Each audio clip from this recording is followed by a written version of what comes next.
Now it is.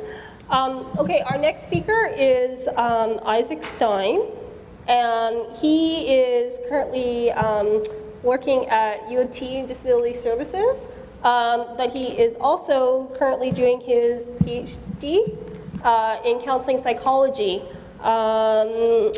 And his topic of area of interest, and he's going to tell you more about that, is the experience of youth with a disability in Canada. We have a published author sitting with us here. So his work has been published in various academic journals, and he's going to tell us about his interesting career. Okay, thanks, guys. First of all, thanks, Laura. That was a great presentation. I'm actually going to focus more on my career than my academic stuff in the time I have, because I want to talk about the job I work at, which is accessibility services at the University of Toronto, and how accessibility services works to make a university or college experience as positive as possible for people with disabilities. So first, let me start by saying, so for myself, I have cerebral palsy, so not muscular dystrophy, but I have a physical disability, and I used accessibility services when I did my undergraduate degree, and it was helpful, and it's part of what motivated me or excited me to look for work in that area. And so I guess I want to start by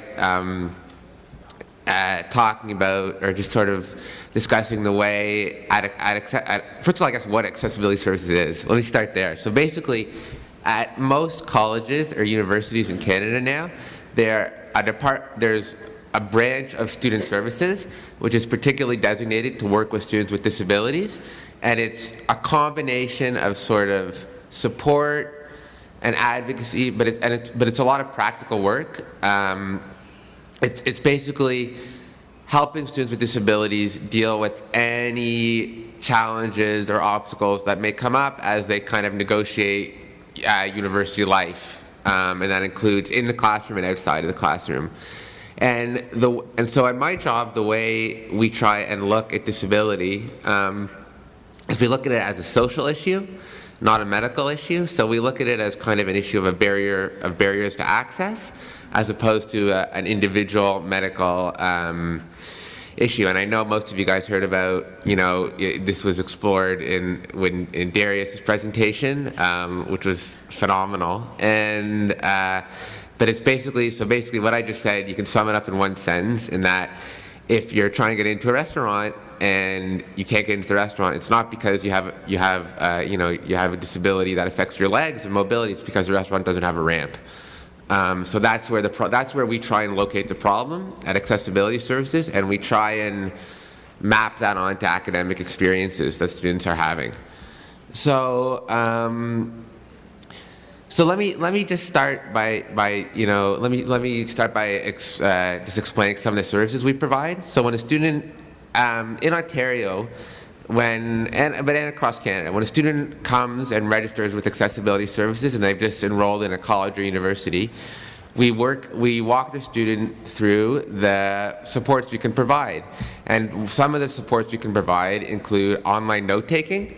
So if it's difficult for you to take notes or to keep up with the pace of your professor's lecture in class, we give you a link, and you can log on to this website and access an online note-taking database where you can request that volunteers upload notes to our website, and then you can download the notes. So it saves people a lot of stress when it comes to taking their own notes, especially if the professor speaks quickly. What else do we do? We also offer anybody who registers with us test and exam accommodations.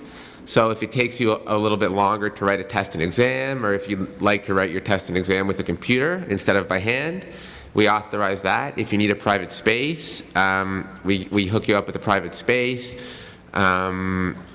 We give you extra time, so often up to double time. And we also offer things like breaks, because if you get tired, we authorize you to take breaks whenever you want, and we stop the clock, so your exam time won't keep ticking down while you're on a break.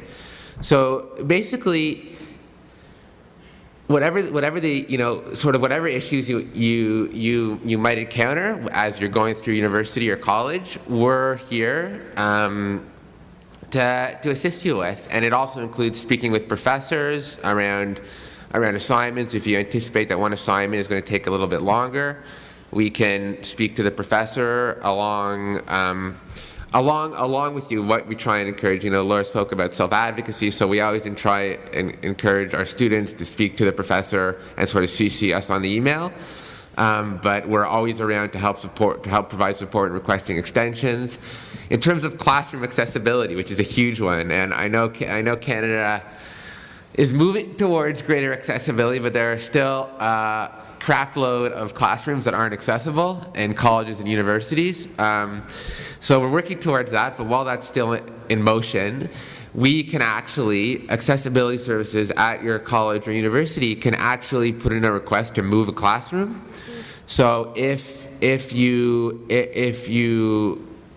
registered for a class and on the first day you realize that I cannot get in here, or this is such a pain in the ass to get in here, there is, you know what I mean? It causes a scene. It creates just kind of like issues, and you shouldn't have to deal with that, because again, we're not just talking about access. We're talking about access with dignity. If you communicate your experience to your disability counselor at accessibility services at your college or university, he or she can actually file a request to change the classroom to one that's accessible on campus, which can work. I'm trying to think of what else. I've probably got to wind down. I'm just going to touch on one more thing right now. If you are on student loans, and I know this is true in Ontario, but I believe that it's true throughout Canada. I just don't know the names of the actual bursaries throughout Canada. But in Ontario, if you're registered for the Ontario Student Assistance Program, which is OSAP, which is the provincial student loans, to help you get through college or university, you are eligible for $10,000 a year in academic-related expenses. That's a bursary, not a loan. So if you're a student with a disability and you register with accessibility services, you are automatically eligible for $10,000 in academic-related expenses. That's a bursary and not a loan. So you can get stuff like laptops for free. I hook up people with laptops all the time. Laptops, free tutoring, free attendant care in the classroom, free, what else? There's physiotherapy, massage therapy. It's up to $10,000 a year, and that's bursary. That's free and academic-related expenses if you're on a student loan and if you have a disability and are registered with accessibility services. So there is a ton of supports. There are a ton of supports available for students with disabilities at the post-secondary level, and I hope you all get a chance to, first of all, to explore post-secondary education, and I hope you take advantage of the supports that are available to you, because they can make a tremendous difference. So that's my gig. That's my talk. If you have any questions, please feel free to ask, either during the question period or afterwards, and thanks so much.